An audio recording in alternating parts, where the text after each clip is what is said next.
बिस्मिल्लाहिर्रहमानिर्रहीम। जी तो सामीन, बेनज़ीर भुट्टो के ये दो वाक़े नहायत ही दिलचस्प और अनसुने हैं।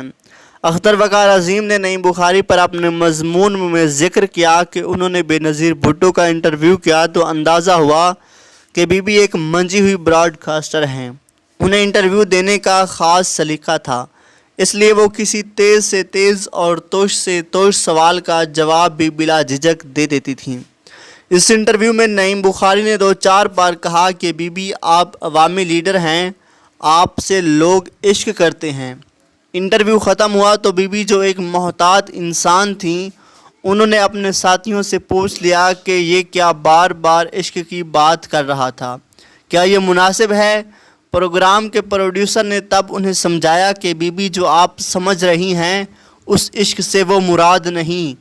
नईम बुखारी का मतलब है कि आपको आपके वोटर बहुत पसंद करते हैं। बीबी को कुछ तसल्ली हुई, मुस्कुराई और हुक्म जारी कर दिया कि अच्छा तो यूँ है, इतना बहुत सारा इश्क व शक निकाल दो, 1-2 जगह ही काफ़ी है। किताब के एक और मज़मून में दिलचस्प वाक़या आसिफ अली ज़रदारी की होशियारी और स्मार्टनेस को ज़हर करता है। बेनज़ीर भुट्टो वज़ीर-ए-आज़म बनने के बाद जब तकरीर की रिकॉर्डिंग के लिए पहली बार टीवी दफ्तर आईं तो किसी को अंदाज़ा नहीं था कि वो मेकअप कराना पसंद करेंगी या नहीं। अख्तर वक़ार अज़ीम इस्लामाबाद सेंटर के GM थे। उन्हें चीफ मेकअप आर्टिस्ट ने कहा कि बीबी के चेहरे पर निशान और धब्बे हैं जो कैमरे में बुरे लगेंगे। ये बात हुसैन हक्कानी, जो तब सेक्रेटरी इत्तलात थे, उनके ज़रिए बेनज़ीर भुट्टो तक पहुंचाई गई।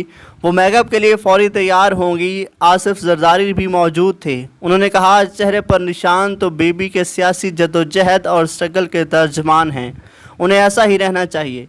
बेनज़ीर भुट्टो ने ये बात सुनी, मगर मेकअप आर्टिस्ट को इशारा दिया कि वो अपना काम करते रहें। अगर वीडियो अच्छी लगी हो तो वीडियो को लाइक और चैनल को सब्सक्राइब ज़रूर कीजिएगा। अल्लाह।